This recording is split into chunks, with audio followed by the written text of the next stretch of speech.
Can you all hear me? This is Architect Danny. Kamusta, mga kabahay?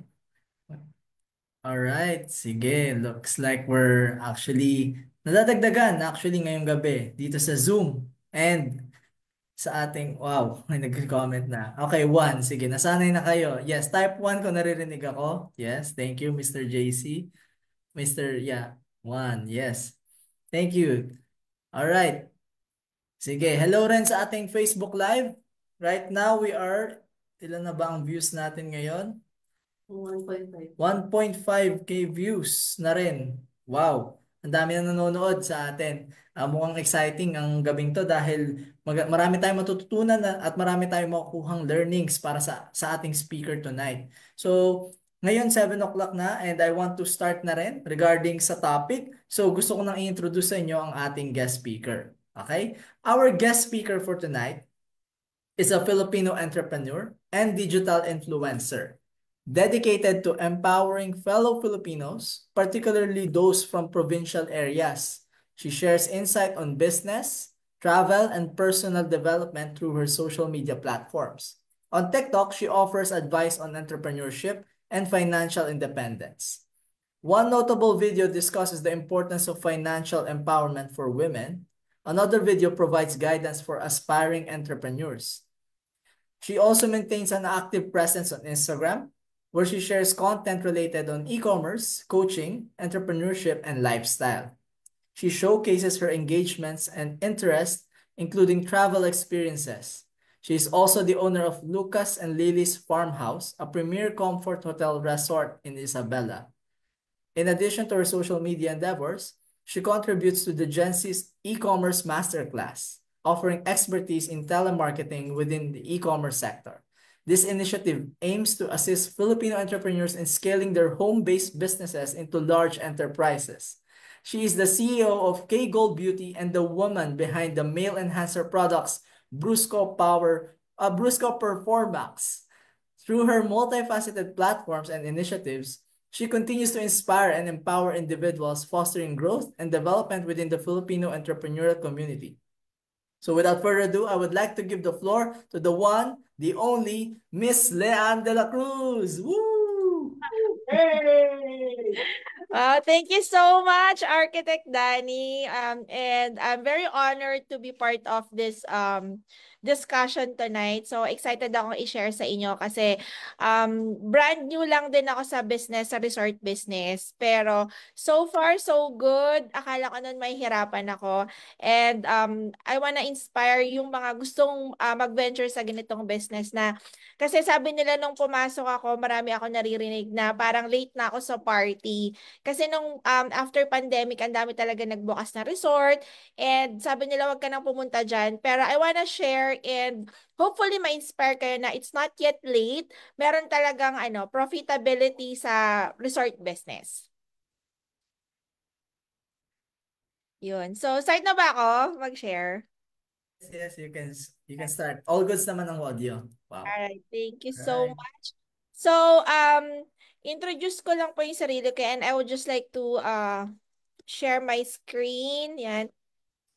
So, type 1 naman po dyan kung excited na kayong marinig paano ko na-start and paano kayo makakapag-start to have a resort business.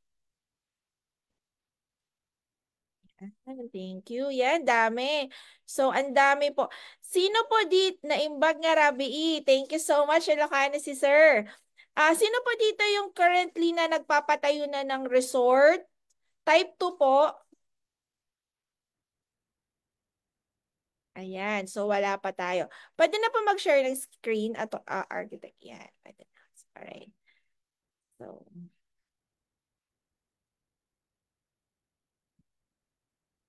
let me know po kung nakikita niyo na yung screen ko.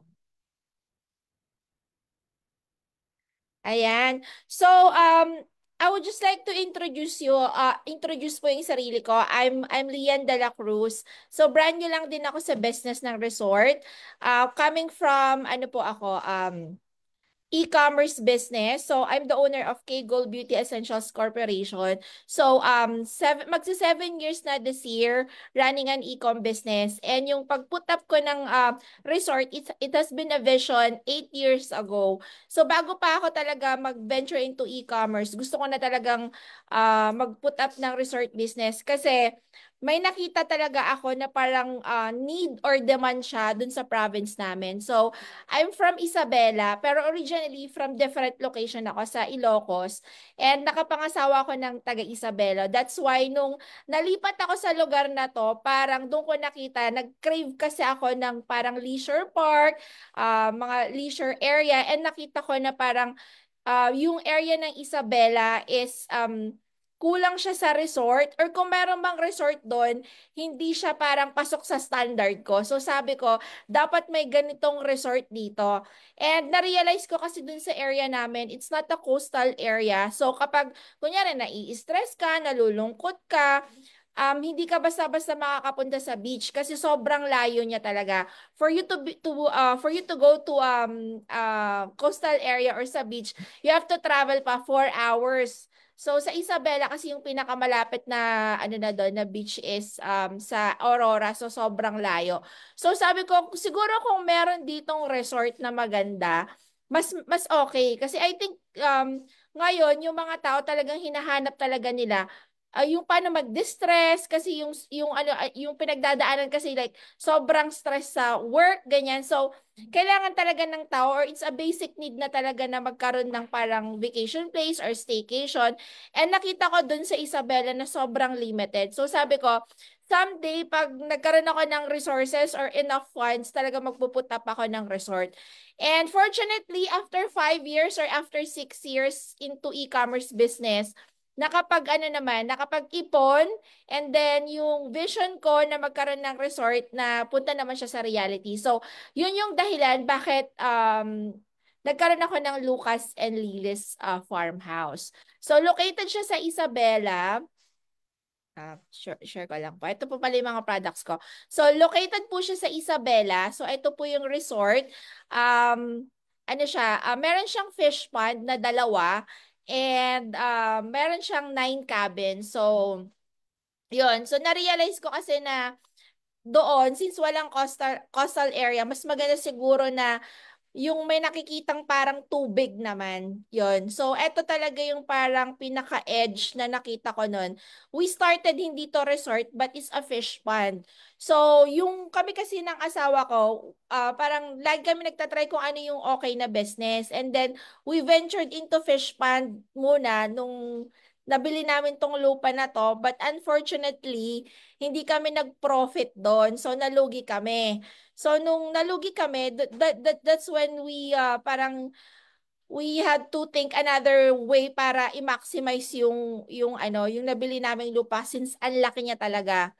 And then doon na-realize namin na sige i-try natin yung resort. Yan. And then yun, siguro last year, I mean 2 years ago, 2023, yun yung we started talaga na parang ano, i-plan na talaga yung resort. And last year, just September, dun lang po kami nag-open. So ito po siya. And we named the farmhouse after our ano son and daughter, Lucas and Lily's farmhouse. And 9 cabins siya.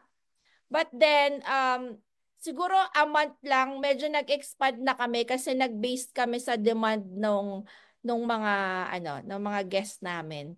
Kasi hindi siya kinaya eh. So, parang after a month, kailangan naming magdagdag ng cabins. Yun. So, yan. So, I just want to share you, no, paano namin parang in a span of 3 months or magpa 4 months pa lang, nakikita na talaga namin na profitable business yung Lucas and Lily's Farmhouse. Kasi yung in-apply ko dito na business model or yung ano, yung KPI ko, ginamit ko lang kung ano yung KPI ko from my other business, which is yung e-commerce. Kasi sa e-commerce kasi, or just like any other business, parang ang pinaka-foundation lang talaga na kailangan mo talagang tignan para maging long-term and profitable siya for me. Naniniwala ako na dapat tinitignan mo how are you going to acquire a customer. And paano ka din syempre makapag-increase ng average order value niya at paano ka makapag-retain ng client. So, sabi ko, nung nag start pa lang ako ng business, kailangan, eto lang yung iintindihin ko. Paano ko magagawa na profitable yung business? Or paano ako makakapag-come up na merong pupunta sa resort namin? Kasi nung pinatayo yung resort, it was actually may, yung design niya and everything, yung location, ang may idea talaga nun yung asawa ko. So siya yung talagang parang nakipag-coordinate sa architect, sa mga suppliers, ganyan. So hinihelp ko lang talaga siya in terms of magkano yung gastos, ganyan. Pero everything siya. So nung patapos na siya, tinanong ko kung meron na siyang business model, and then yun, wala pa siyang business model at all. So it was a mistake at first kasi parang gumastos na talaga kami or nag-invest na kami ng malaki, but wala pa talaga siyang business model.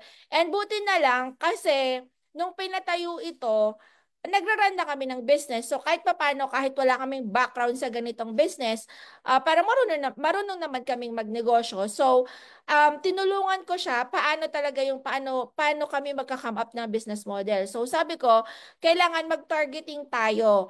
Mag-target tayo since we have 9 cabins, kailangan isipin natin ano yung profitable na bookings every month para at least in a span of 3 years or 5 years makapag-ROI tayo. So ako talaga yung parang nag-design nun na kailangan specific numbers kasi for me naniniwala ako na kahit gaano kaganda yung resort mo or just like any other business, kaya naman tayo na nagpuput up ng business kahit may vision tayo at nakita nating may demand, very important na we keep in mind na we put business to become profitable. So yun yung mga inuna ko bago ko talaga i-fully furnish yung resort. Kasi gusto ko dapat parang magkano yung pricing ko, ano yung target market ko, ang target market ko ba, A market, B market, or C market. So yun muna yung mga dinetermine ko para makapag-come up ako talaga ng marketing. So nakita ko, parang inisip ko na lang yung sarili ko, ako dapat yung market. So business owner, o kaya executive, yan, tsaka mga retiring. So, yun talaga yung parang inisip kong market before. So, since nakapag-come up ako ng kung sino yung market ko, sino yung target audience ko, that's the time na nagplan na kami paano kami makapag-acquire ng mga guests dun sa Lucas and Lily's Farmhouse. So, what we did, unang-una, syempre, dahil nasa e-commerce business naman kami, minaximize namin kung ano talaga yung knowledge namin when it comes to digital marketing. So, yun naman talaga eh. So, ang ginawa namin, social media, nag-ads kami. But, of course, hindi kami basta-basta nag-ads. Ang nangyari dito is, ginamit namin kung ano talaga yung gumagana right now, which is influencer marketing. So, nagkaroon kami ng mga list of influencers or content creators na syempre local based siya since ang target market namin hindi naman from Manila kasi sobrang layo talaga niya from Manila. It's a 9-hour drive.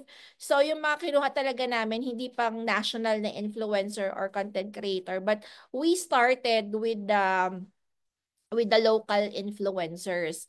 And then from there, kung yung content nila, yun yung ginamit namin for ads. Yun. Kasi for us, parang na-realize ko kasi kung kami lang yung mag-shoot, tapos walang influence, siguro pwede yun in the middle of operations na. Pero since ang gusto namin is makilala talaga yung farmhouse, gusto namin makirent talaga dun sa following ng mga influencers namin. So, yun. So, yun yung pinaka-start namin acquisition. So, paano mag-acquire ng guest, paano makapagpapunta at para makita. Kasi yung lugar po namin, hindi siya along the highway. Hindi rin po siya yung parang talagang tourist destination or tourist spot sa Isabela. Actually, ano siya, sinasabi nga siya, pag pumupunta or nakikita nila yung ads, sinasabi ng mga guests namin, parang, meron palang ganitong lugar sa Isabela. Parang ganon. Kasi akala nila walang tubig doon, hindi coastal, ganyan. So nagugulat sila. Tsaka medyo liblib na lugar siya, but we were able to, ano talaga, to drive traffic din because of social media and of course yung tulong ng mga followers ng mga content creators na kinuha namin at first. And then of course, kung kahit gaano tayo kagaling na mag-acquire ng guest, naisip ko din na hindi yun enough para i-sustain talaga yung business. So second na of course iniintindi ko or nasa KPI ko is paano ko i-increase kaya yung average order value ng mga guest. So hindi naman enough na accommodation lang talaga yung inaano ko, parang ina-offer ko. So, I have to come up with different ideas kung paano ko sila ulit mabebentahan. 'Yon, parang kailangan i-make sure ko na hindi lang sila mag-stay doon and staycation at wala na silang activities. So, ang naisip ko, since meron kaming fish pond, nag-offer kami dyan ng fishing. So, yung fishing namin na activities, ito talaga yung every time na mag-fish sila, syempre, may bayad ka da, may makakatch silang fish. So, per kilo, we have to, kailangan namin silang singilin. And of course, yung pricing namin, mga 250 pesos. Pero pwede rin nilang ipaluto sa amin kung ano yung prefer nilang dish. So, pag additional ulit yon payment kapag ipapaluto nila. And then, aside from that, syempre may mga activities din like kayaking, yon. And of course, may bayad din yon. Since doon sa Isabela kasi, walang walang beach, walang coastal area, sobrang layo ng coastal area sa amin. Merong coastal area pa lang Isabela, pero kailangan mo palang sumakay ng airplane pa. So hindi siya ganun madaling i-reach. So yon. So yan yung mga ano namin. And then along the way, nakita ko na yung pinaka pumupunta sa amin nagche-check-in, mostly birthday nila.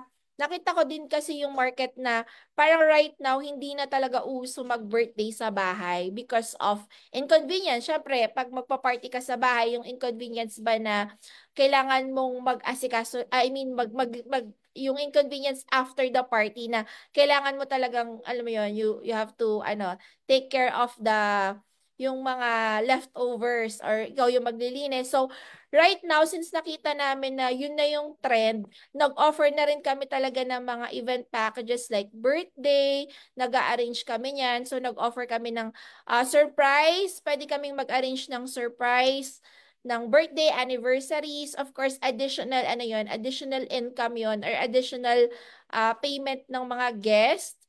And nakita din namin na yung may demand din sa amin talaga ng team building since marami din of course dun mga companies, hospitals, governments, lalong-lalo na nung December yung mga Christmas parties, Christmas events. Yun. So, because of that, nag-come up kami ng idea na mag-put up din talaga ng parang events place or kahit siya, kahit hindi pa siya functional, soon magpuput up kami ng functional. Pero there was a time kasi na sobrang daming gustong mag-avail ng accommodation ay ng doon ng events. Ang ginamit talaga nila doon yung parang garahe namin. So sabi ko, o sige, i-part na yan dun sa, natin, i-part na yan dun sa offerings natin na, mag-offer tayo ng mga events like weddings, birthdays, so yun, additional. And then, na-realize ko din na, since accommodation siya and medyo malayo siya talaga sa town, ang ginawa namin, kahit wala kaming balak na mag-put up ng restaurant, nag-put up kami ng restaurant. So I had to I had to hire chef and yung mga kitchen staff ko. So na-realize ko na etong resort business pala to, majority of the business model hindi siya sa accommodation kundi sa siya, restaurant and events. So, mas malaki talaga yung parang income namin right now in terms of dun sa kitchen namin, sa bar, resto, and events. parang ano na lang siya, parang yung accommodation namin, parang ano na siya, tawag dito, naging extra income na lang siya. Pero of course, yun talaga yung parang ina-advertise namin. Pero pagdating nila doon, mas malaki talaga yung nagagastos ng mga nag-check-in doon sa, syempre, sa food nila, sa activities nila. So, parang naging complementary na lang talaga yung accommodation. Pero marami din pumupunta right now doon na parang ano lang, hindi nag-check-in kundi kumakain, nag-unwind every weekend kasi weekend nag-offer din kami ng acoustic. So, meron din kaming bar. So, yung mga gusto mag-unwind pumupunta rin doon. So, na-realize ko na yung resort business, hindi pwedeng kung ano yung original na business model mo, yun na yun. Kasi you really have to adapt dun sa needs ng guest mo or ng market mo. Since ano, bagong-bago pa lang talaga ako dito and wala talaga akong masyadong naging mentor dito, parang kailangan ko talagang ano, bantayan at saka intindihin kung ano talaga yung needs ng mga guest namin. And then along the way, dun talaga ako nagtitweak kung ano yung offer namin, ano yung pricing namin, yun, ano yung presentation namin. So, yun. So, dahil nag-anchor ako dito sa KPI ko na, ano, increasing average order value, I was able to come up with different business line or line of business within the resort business. So, I hope you're learning. Paki-type naman dyan, guys, kung you're learning. At least type learning po.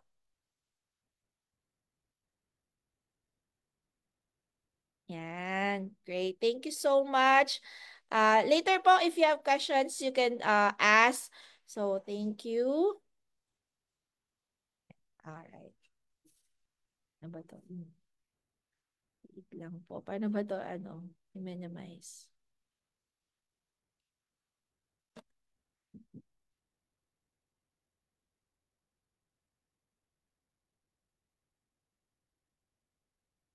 Ayan. So, ito yung mga ano namin, yung mga ano extra offerings namin. Nung first month namin, medyo malamig kasi sa Isabela, extremes kasi doon.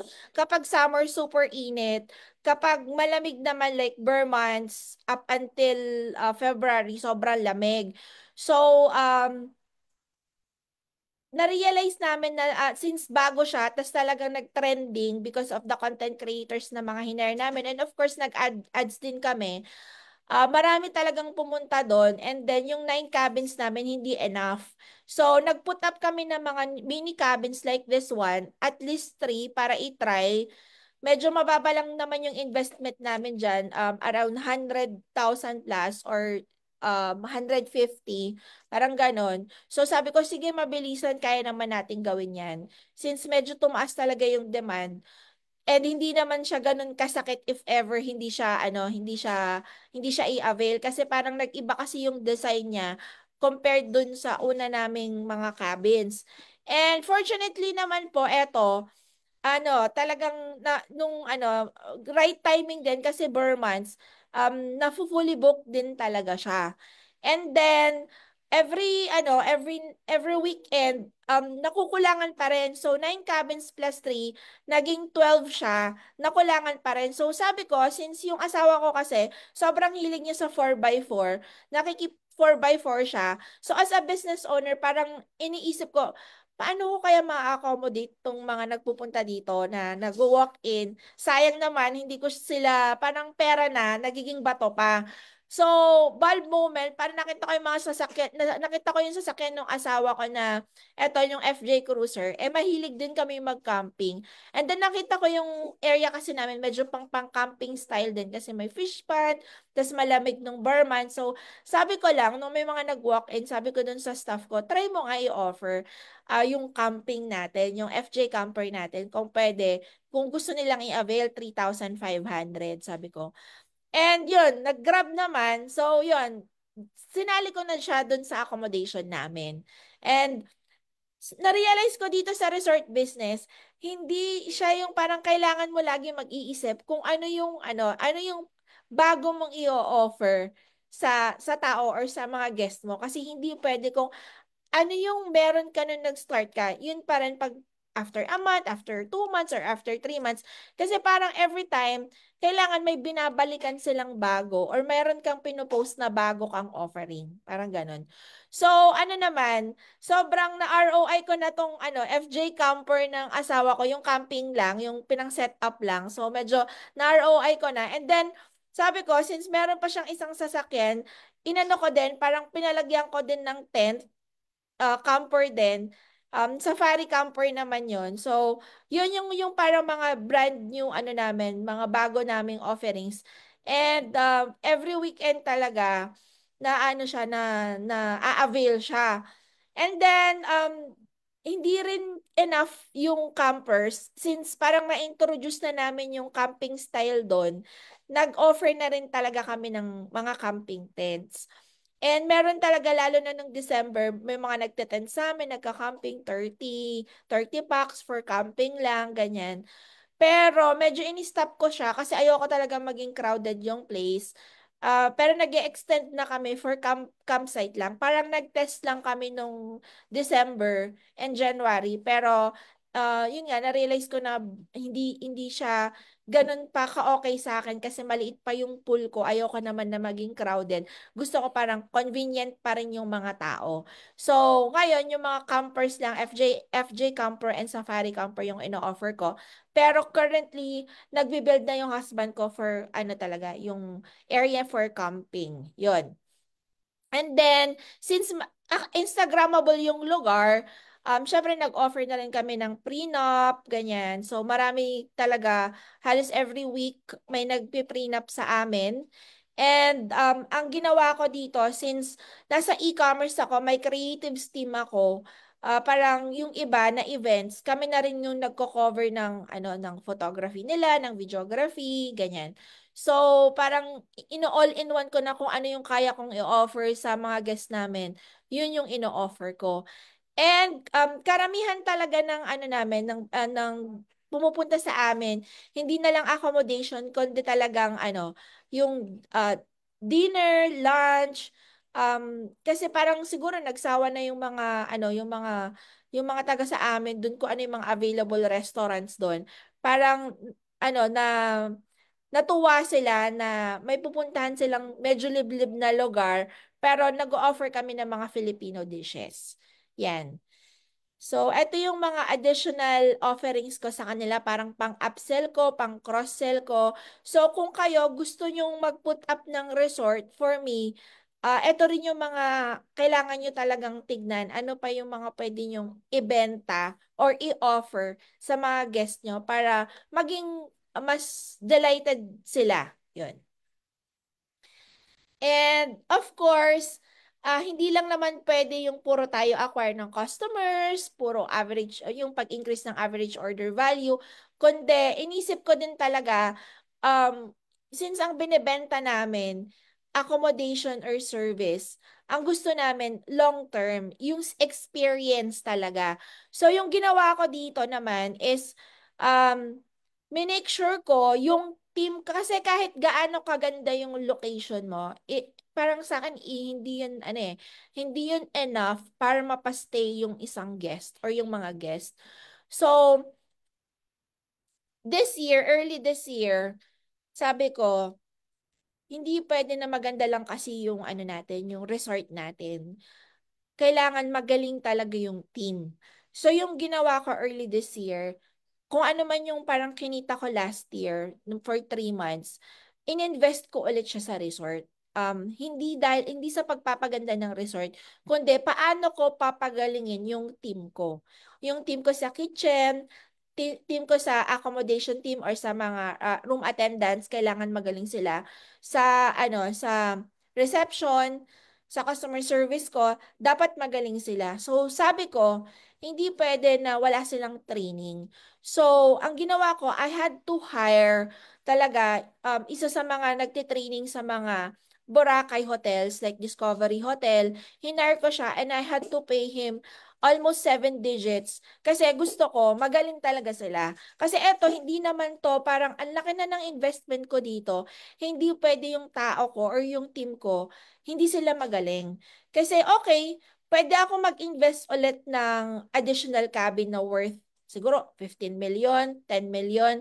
Pero para sa akin, mas uunahin ko muna, since okay naman, okay pa naman ako, bago ako mag-invest doon, gusto ko magaling yung tao ko. Sabi ko, sige, ipikit mata ko, mag-invest ako sa mga tao ko para talagang yung service nila or the way they are going to treat my guest, pang ano ba, pang 5-star hotel, ganon yung gusto kong level.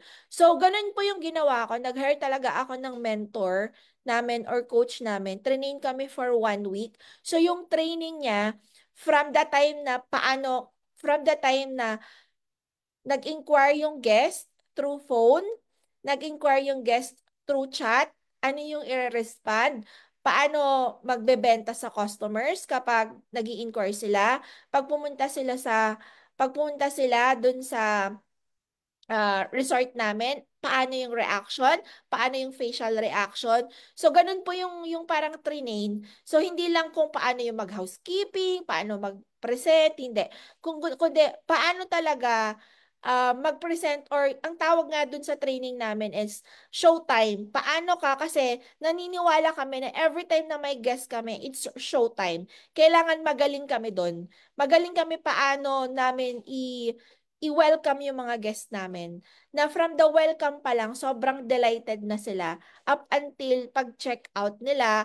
And pag-check out nila, after check out, meron talaga kaming follow-up sa kanila. Kaya kahit ilang months pa lang kami, nakaka-receive na talaga kami ng mga magandang reviews. At the same time, may mga guest kami talaga na paulit-ulit talagang pumupunta sa amin every may event Hello, nila. good morning. So, Welcome I to wanna the share this Tapos video. today, meron tayong repeat customer. Plano namin bigyan sila. Wait lang. I wanna share this video kasi itong guest namin na to, ito talaga yung parang pinaka-avatar namin. These are the type of guests na gusto talaga naming ma-attract at saka intentional na ina-attract namin.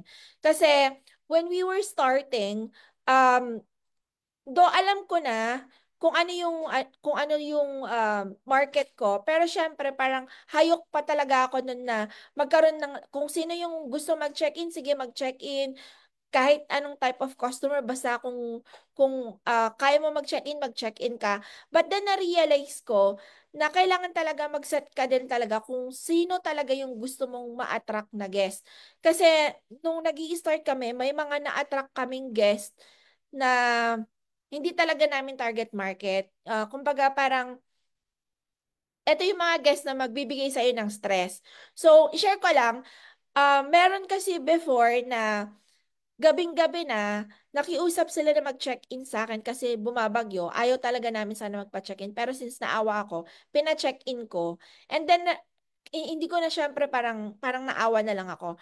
Pero yon yung mga pina-check-in ko na yon, sorry for the word, pero mga jologs, kasi yung pala, kaya sila nag-check-in at bumabagyo kasi bawal pala mag-inom kapag may bagyo. So, naghahanap lang pala sila ng place kung saan sila pwedeng mag-inom, which is dun sa cabin. So, may dala silang alak, wala pa akong guard nun, so nag-i-start pa lang ako. And then, parang hindi sila yung type of customers talaga na gusto namin. Pero inalaw namin kasi parang nanghihinayin naman ako. Sige, sayang, bumabagyo. Sige, okay. Tsaka, since naawa din naman ako. Tsaka sabi ko, sige, income din yan, ganyan. And then, dahil nga, bawal mag-inom, during bagyo nag-inom sila. And sobrang stress kasi every now and then tinatawag kami, bumabagyo, ang daming mga request.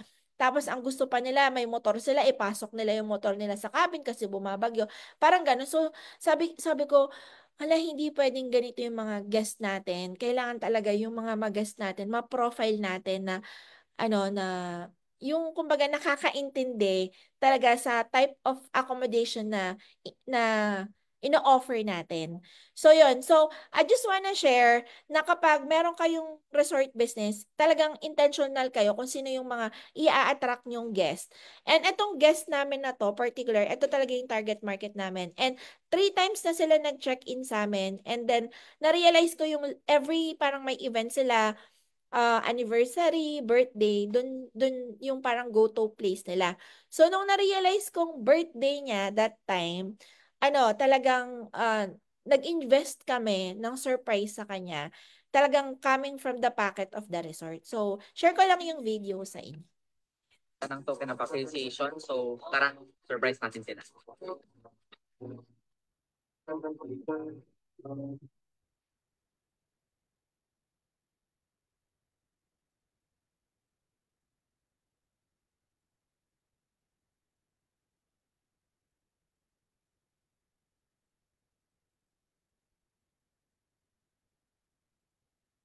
Thank you, Lucas and Lilis Farmhouse. So, yun, for us kasi, mas maganda na talaga na parang paulit-ulit silang mag-check-in sa'yo kaysa yung acquire ka ng acquire ng bagong customers. So, yun, inaalagaan talaga namin yung mga guests namin. And, um, sabi ko sa mga staff ko, kailangan makakuha tayo lahat ng review. It doesn't matter kung bad man yan or good. Kasi dun sa mga reviews na yon, dun tayo matututo. Actually, dun talaga kami nag improve. Kasi yung mga reviews namin nung una, sana meron kayong ganitong food, sana may ganitong activities, sana may ganito, sana may ganyan. So, because of those mga reviews, doon kami nag improve. Kasi kung walang mga ganong reviews, parang hindi namin malalaman kung ano talaga yung gusto nila. Ayaw din namin na parang puro good reviews, hindi sila talaga nag-feedback kung ano pa yung kulang namin. Kasi ang tendency kasi nun, magiging lenient kami. Wala kaming may offer na bago. So, very important na umpisa pa lang dun sa mga gusto mag-resort dito na ilagay nyo na sa structure nyo paano makakuha ng reviews sa mga guests. So sa amin yung structure namin, iniiwan na talaga namin dun sa room yung review, nila.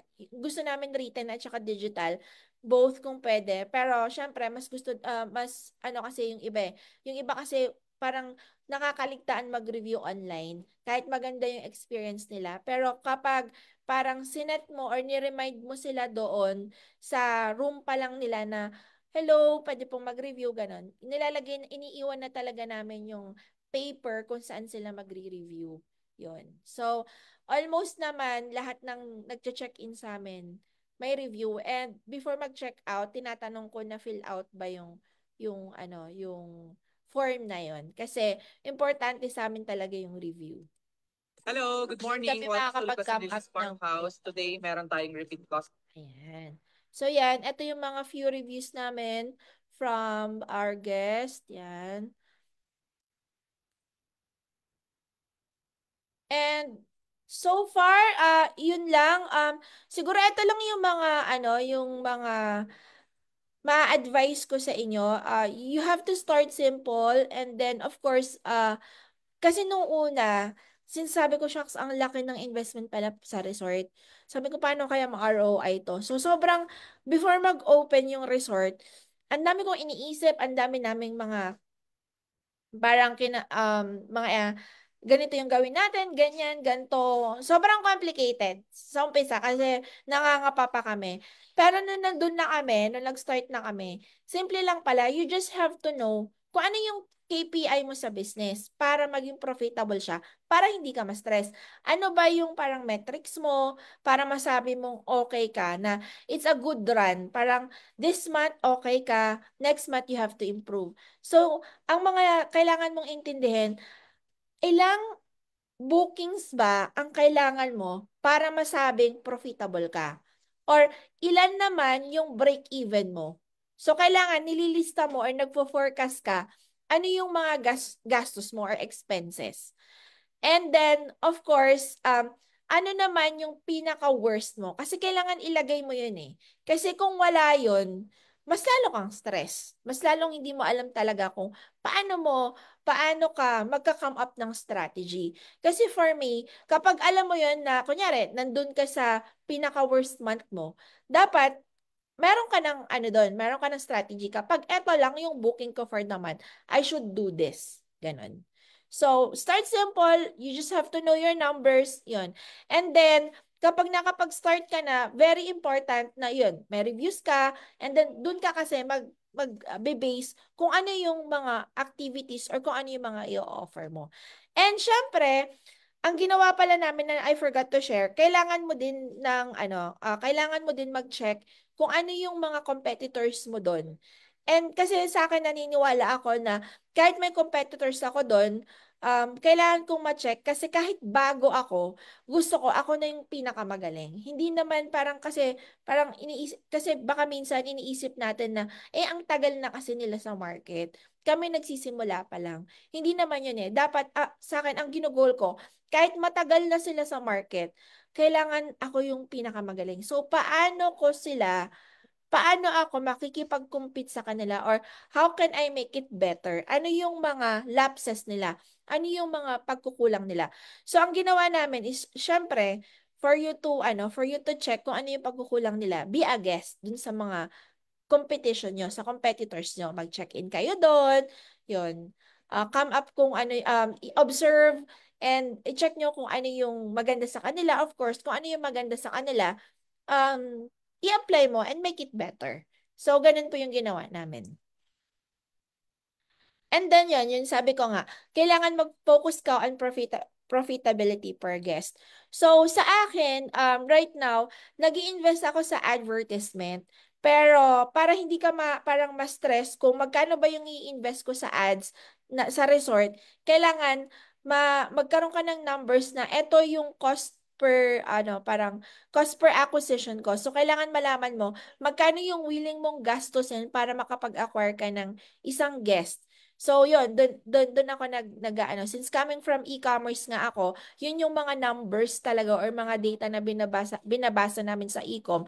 Parang na-apply ko siya nung nagpunta ako dito sa resort business. So, sabi ko, sige, willing ako mag-ads ng ganito kapag December kasi alam ko naman na ang profitability per guest ko malaki. Yun. Kasi it's holiday. Lalo na kapag holiday, syempre iba yung rate mo dyan. And then, yun, retention over acquisition. Sa totoo lang, madali lang naman talagang mag-acquire, lalo na kapag maganda yung video mo. Kasi pagdating sa ads talaga ng resort, sobrang baba talaga ng ng bayad niyan over other um, kung i-compare ko sa other business ko like e-commerce, sobrang mas mura talaga yung bayad ng ads ng resort at saka ang daling magpa-trending. So kapag trending yung resort mo, marami talagang pupunta. Pero hindi dapat yun yung iniisip mo. Iniisip mo talaga paano talaga madedelete yung customers ko or paano talaga mapapawaw yung customers ko kapag or yung guest ko kapag pumunta na sila. So, isipin niyo din siguro talaga kung ano yung mga yung mga activities or ano yung mga i-offer nyo to make your guest delighted. Yun yung very important talaga. So, I think yun lang kung paano ko na-optimize yung resort business namin na span of few months. If you have questions po, I hope natuto kayo. Kung natuto kayo, please type 1.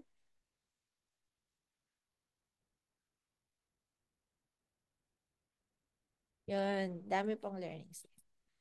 Thank you so much po. If you have questions po, I'm willing to answer po and I'm glad to answer if may questions po kayo lalo na po sa mga nagbabalak na mag-put up ng resort. May question dun, no?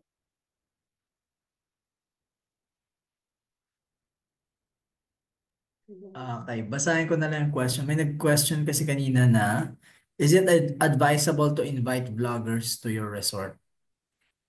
Yun po talaga, kailangan po talaga kasi kailangan nyo po talagang i-rent yung i-rent yung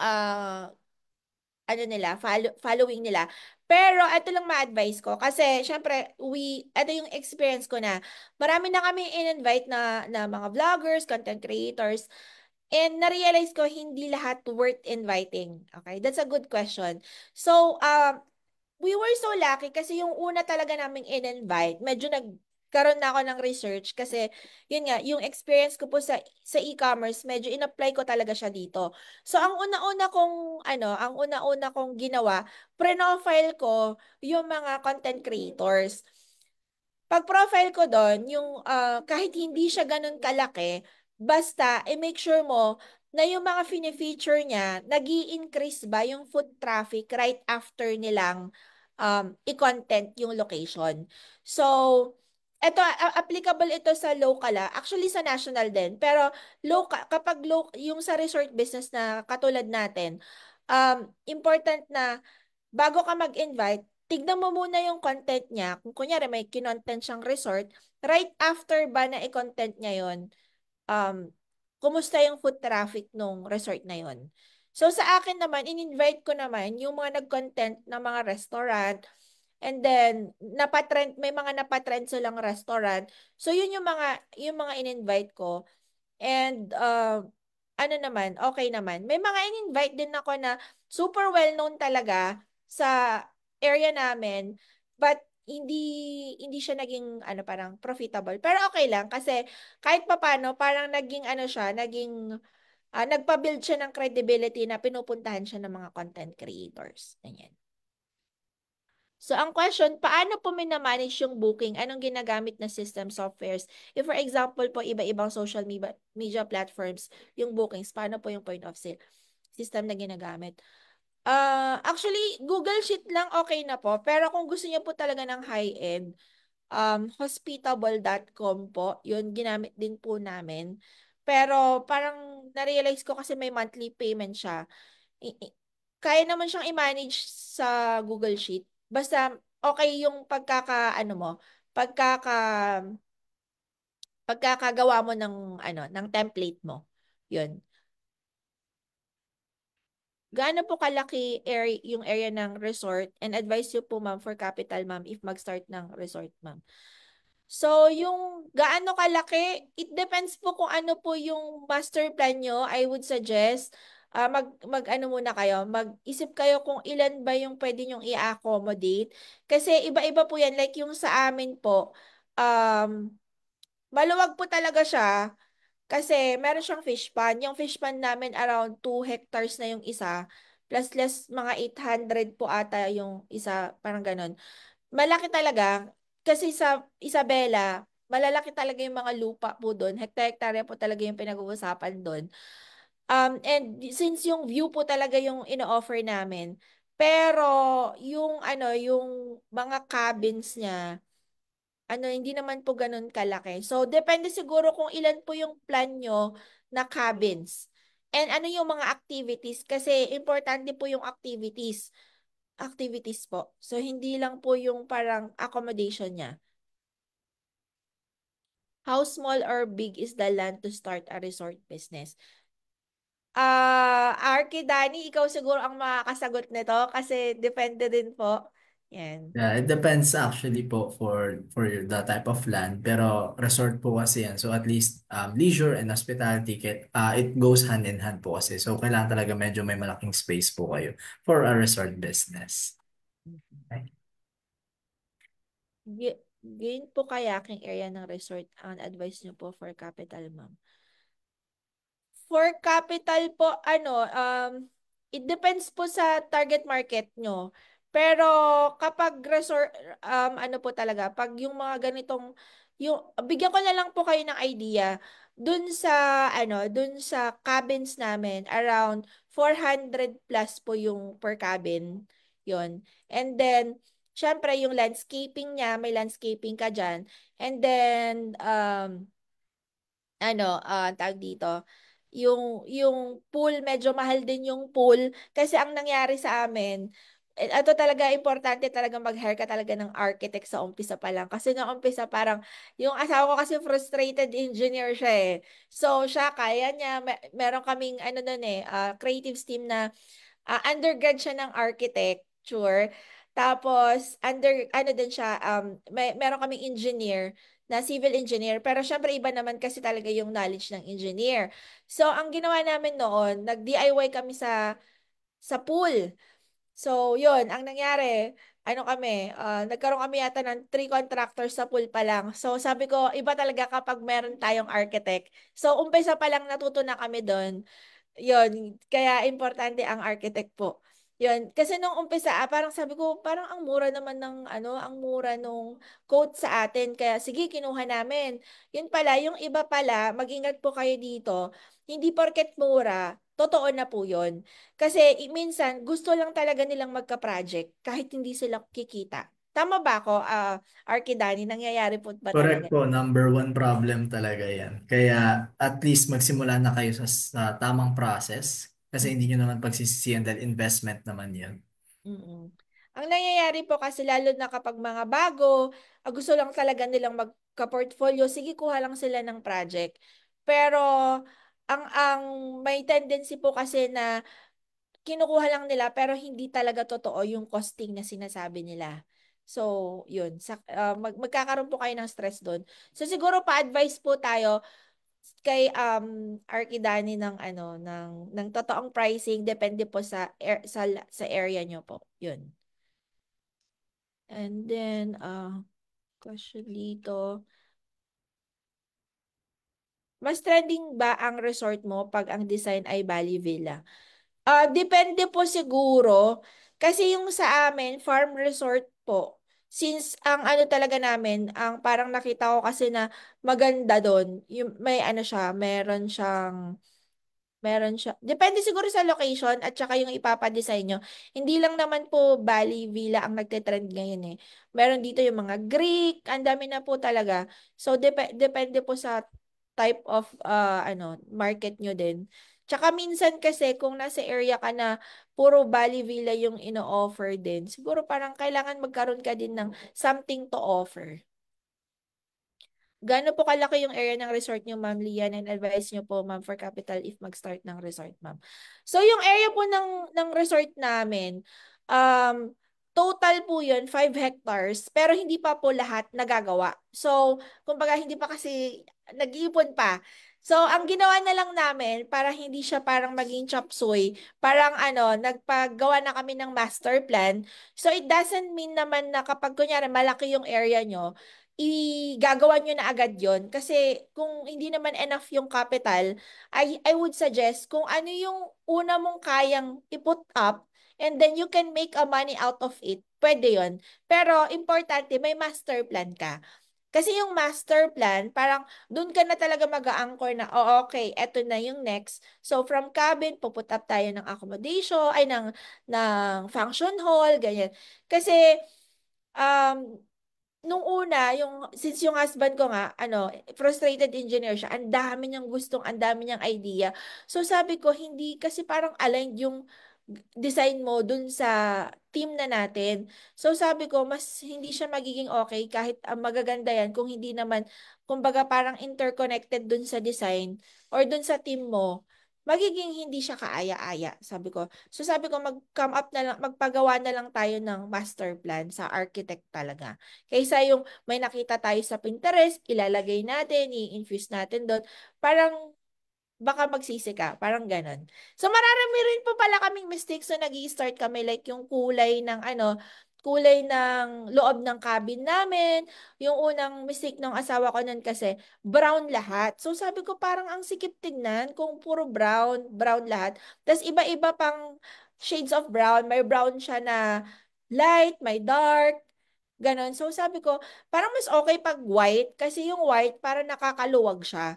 So ayaw niyang maniwala sa akin tapos parang feeling niya kinokontra ko lang siya. So I have to hire talagang interior designer na magsabi sa kanya na oh, eto talaga yung magandang design. So naniwala siya doon kasi syempre ano na yun ano talaga sila um expertise nila yan. Yung mga architect yan, 'di ba, architect Danny, ano na talaga, i-design yun na talaga kasama na yung interior. Yes, but we also have interior designer partners na din para at least mas professional tsaka mas touch talaga nila yung loob. Yan. And ano talaga, sabi ko sa husband ko, hindi pwede na DIY ang resort. Kailangan talaga, meron kang architect. Kasi ang laki-laki ng investment. Hindi po biro ang investment sa resort.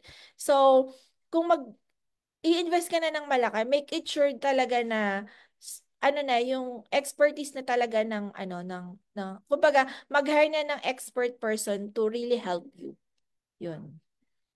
Hi po na Ngarabi, is there a chance mag-expand po kayo sa city namin sa Tuguegarao? Wala po kasing resort dun na ganito all in one. We need the travel. Oh, actually, Sir Juan Carlo, ang pinaka-target market namin, mga taga-Tuguegarao. So, every weekend, halos taga-Tuguegarao po talaga yung mga pumupunta sa amin. Kasi yun po talaga yung number one na targeting namin, taga-Tuguegarao. Kasi yan po yung talaga yung na-realize namin. So hopefully tayo, expand tayo dyan. Ako, kailangan pa po mag-ipon. Pumunta na lang po kayo, sir, sa Lucas and Lily's Farmhouse. Ano lang naman, few hours na travel. At saka madami po kayo doon na mga taga-Tuguegarao talaga. Tagal ko na po din nakauwi gawa ng working Makati, Australia. And yung ex ko kasi dati taga Isabela, kaya napamahal ang province na yun. Wow, thank you po. Dapat full contractor po mismo. Tama po. Mali po yung ano namin. Kung saan kami makakatipid nung una, wrong decision po yun. Such a good arc should have a good supplier support, giving prospect from more awesome. Siguro, Architect Danny, ikaw po makakasagot dito sa question ni Yes. Sir. Opo. Yes, kailangan po ang architect marami talagang supplier network and contacts para if ever man na gusto nga ni owner supplied materials, pwedeng pwede. And of course, ma-determine niya kung yung product is of quality and makakapili rin kayo. Meron kayong variation regarding sa mga items na yan. So, pwedeng pwede po. Ayun. Tapos, ang question is, sir, paano po kayo nag-site selection for the resort? Meron po bang dapat i-consider na areas? So, siguro kailangan i-consider mo talaga yung target market mo. Pero meron akong kakilala sa Pampanga, isa din to sa sa friend ko na may resort. Sobrang liblib din nung lugar niya, pero napatrend niya talaga yung resort niya. Siya, parang depende rin depende sa i-design mo at kung gaano ka kagaling sa marketing, mapapatrend mo na mapupuntahan talaga siya. Yun, mapupuntahan talaga siya. And yung sa amin kasi, parang ang dami nagsasabi, ay, may ganito pa palang area. For me, it doesn't matter talaga kung liblib na lugar siya. So long as magaling ka sa marketing. Yung mapapasabi mo talaga na mapapapunta mo talaga sila. Kumbaga, magagawan mo siya ng stories, magagawan mo siya ng mga videos na, uy, this is worth visiting kahit sobrang layo. Yun. And yung sa akin kasi, it's Isabela. Parang wala silang masyadong choice doon, kundi hotel, which is, iba naman kasi talaga yung service ng hotel sa resort. Kasi sa resort talaga, yung kung gusto mo talagang mag-relax, gusto mo ng magandang tanawin, yun. Yun yung in-offer kasi namin, magandang tanawin, yung pool at saka farmland na nakikita nila. And also, i-consider mo din, meron din kasi kaming isang nabiling property na gusto din namin sanang gawing resort. Kaso, mountain naman siya na side, Nueva Vizcaya. Pero nahirapan naman kami sa water. So siguro yun yung mga i-consider nyo. Ano ba, kaya bang mag-put up ng water? Tapos, yun lang naging struggle namin. Kaya medyo hindi namin siya tinuloy. May farmlet po ako, kaya lang hindi naman ganun kalaki. Kaya lang hindi ko pa alam ang gagawin ko at paano mag-start. Um, Meron po akong mga siguro kung yung farmland po, pwede po siguro yung mga yung hindi less siya i-manage katulad nung yung ano ba tawag dito? Yung mga villa lang. Kasi nung una nung medyo sabi ko parang sana villa na lang yung pinut up ko para konti lang yung i-hire kong mga tao. Parang ganun. So pwede niyo po sigurong i-consider 'yun.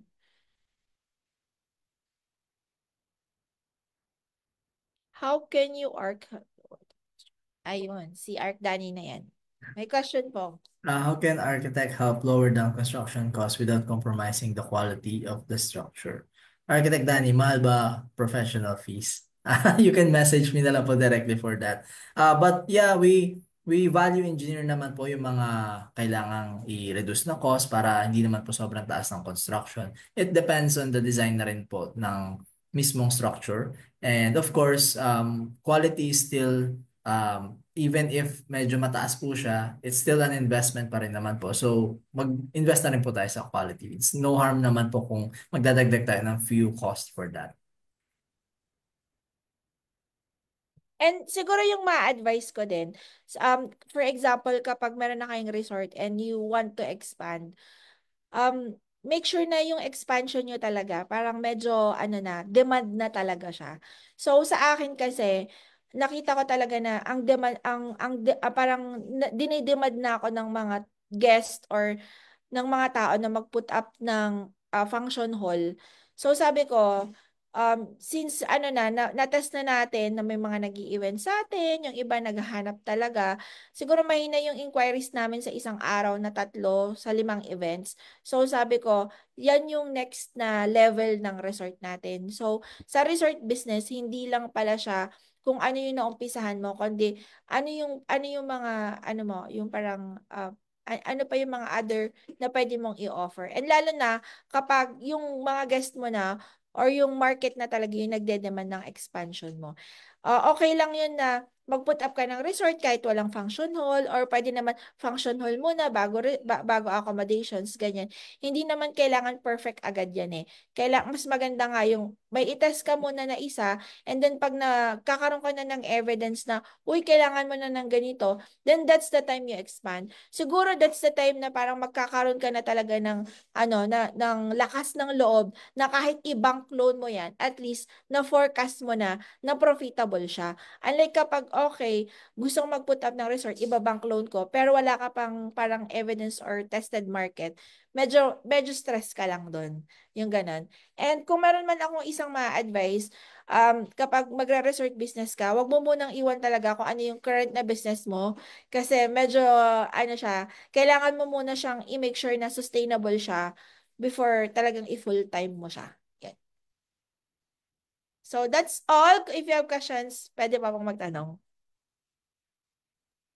I think my question po regarding sa, have you considered environmental sustainability po sa design and development ng resort niyo daw? Ayun. Actually, yun po talaga yung kino-consider namin right now. That's why yung nag-i-start na talaga kami na yung magpa-farm to table setup na din kami. And yun. And yung gagawin namin is we're starting talaga na mag-acquire ng mga yung mga farm animals. Yun. Kasi sobrang dami po talaga yung vision nun, yung resort namin. Kasi gusto talaga din namin mag-offer din, actually magpatayo po ng school, yun po yung talagang pinaka-vision namin doon. Ano yung school na yun? School of paano mag-farm, paano din, hotel and accommodation din, yung mga ganun. Yung mga TESDA, mga ino-offer sa TESDA, yun po yung namin, yung parang pinaka long-term vision namin. Kaya yung place, kahit malaki, sabi ko, hindi lahat pang resort to, kundi gawa tayo ng school dito. Yan. Yun po yung pinaka long-term namin. Yun. So, yun. Okay, I think, meron pa bang question? Okay. Saan daw po nakakahanap ng utility suppliers? Pang maintenance, pang linis. Iba't ibang suppliers po ba daw meron kayo? Or Yes po, iba-ibang suppliers po. So, usually, ang hinar kasi namin, may mga experience na sa hotel. Um, then sila din yung nag-help sa amin for suppliers. And of course, since nasa e-commerce din po kami, marunong talaga kami mag-scout din ng saan yung mga murang suppliers na mga different needs. Madami na po eh. Actually, marketplace yan, makikita mo. You just have to know the keywords. Marami ka pong mahahanap na suppliers. Siyempre sa umpisa, kailangan mo talagang i-check yung legitimacy nila. And minsan talaga kami pinupuntahan talaga namin kung saan yung warehouse nila, saan yung office nila. How many people did you initially hire to operate the resort efficiently? Siguro we started with 5. Yeah, we started with 5. I hire 5. Actually, madami pala. Kasi kung isasama mo yung maintenance. Eto, ibigyan ko na lang po kayo ng idea. So, ang una nyo pong i-hair, ang mga essentials po to start would be syempre yung maintenance nyo po. And then, yung mga room attendants nyo, yung sa housekeeping. And yung sa sales, yun, sa sales. Doon po kami nag-start. Ma'am, Ma'am Lian, yung dun sa vlogger, ilang range po binayad niyo po sa kanila? Local lang po kami, mura lang po. Around 2.5 to 5K. Pero nag-inquire po ako sa mga national na content creators. Pumapatak po sila around 25K. Yan. Yung mga magagaling talagang, nagpapatrend. So, you're Okay, I think it's already 8:05 na din, and I think we have a lot of questions na answered na din naman. If you have other questions pa naman, you can message man. Would you like to plug your social medias po, Ma'am Leanne? Baka they can follow and they can ask questions. Yes po. You can follow me po sa Facebook po, Lian De La Cruz. So, majority of my content is about e-commerce and marriage, women empowerment, yan. And nagdi-discuss din ako paano ma-empower yung mga lalaki. And of course, ano din, since nasa e-commerce business ako, if you're looking to venture to another business aside from resort, nag-mentor din po kami sa e-commerce. How are you going to jumpstart your e-commerce business? Online selling po siya. Yun. So you Yeah. can just message. Architect Danny, pwede Yes magtanong. po. Yes po. Kailangan ko kasi ng architect design para Okay. sa resort. Kaya lang tumatanggap ka ba sa Real Quezon? Yes, pwede naman po. Basta makita po natin yung property, pwede po natin design yan. Balit lang kasi yung resort, nasa mga 859 square meters. Pero ano siya, ang frontage niya, 40 meters. Bali pumapatak siya parang 40 by 20. Yes, So, pwede pwede. bala ko sana hatiin sa apat. Parang tiny villa ang gagawin. Tiny villas. Oo, para hati-hati siya sa apat. Sige po, i-inspect po natin yan para Then, then, marami. then ibebenta ko rin. Well, ganun. Parang build and sell siya, pero resort. Yes, pwede pwede po. Check po natin yung feasibility studies din. Paano kaya how can I get in touch with you? Kasi sa dami ng kumukontak yata sa'yo, di mo na napapansin. You can message me. I will message you directly, sir. Para mas maganda po. Ako na po mismo Sige, yung sige. message sa inyo. Salamat, salamat. Thank you Okay. po. Ayun, so tonight mga kabahay, ang dami nating narinig na hindi lang pag-start ng negosyo, no? Pati pag-start at asikaso ng mismong business model kapag mag-start tayo ng resort at other businesses. Kasi applicable din yung mga sinabi ni Madam Leanne regarding sa other businesses din. And if you want to learn e-commerce, if you want to learn other trade secrets, si Ma'am Leanne lang ang makakasagot ng mga yan. Pwede nyo siyang i-follow sa kanyang mga social media pages at baka ma-inspire kayo na mag-start na ng inyong next business. Ma'am Leanne, maraming salamat sa pagbibigay ng time. Alam ko very busy ka pero you shared value and knowledge para sa ating mga lot owners at aspiring resort owners na din. So, hopefully makapag-serve din kami sa iyo at kung meron man kaming mabibigay na support, we are more than welcome to do so naman po. So, maraming salamat, Miss Leanne. Thank you. Thank you. Would it be okay if we can have like a group photo lang para at least meron po tayong remembrance sa ano na to? Okay lang po mag-asa ako mga kabahay na mag-open cam? Eh. Yun. Ayun. Ayun. Hello sa inyong mga family. Iba ata nasa ibang bansa pa. May isa Kuwait. Wow. Alright. Sige. Take ko na yung screenshot, guys. 1, 2, 3. Smile. Okay. Thank you Great. very much. Thank you, Miss Leanne, for your Thank time. And thank you. you, mga kabahay. Good night. Thank you, Architect, and thank you, Ma'am Lian.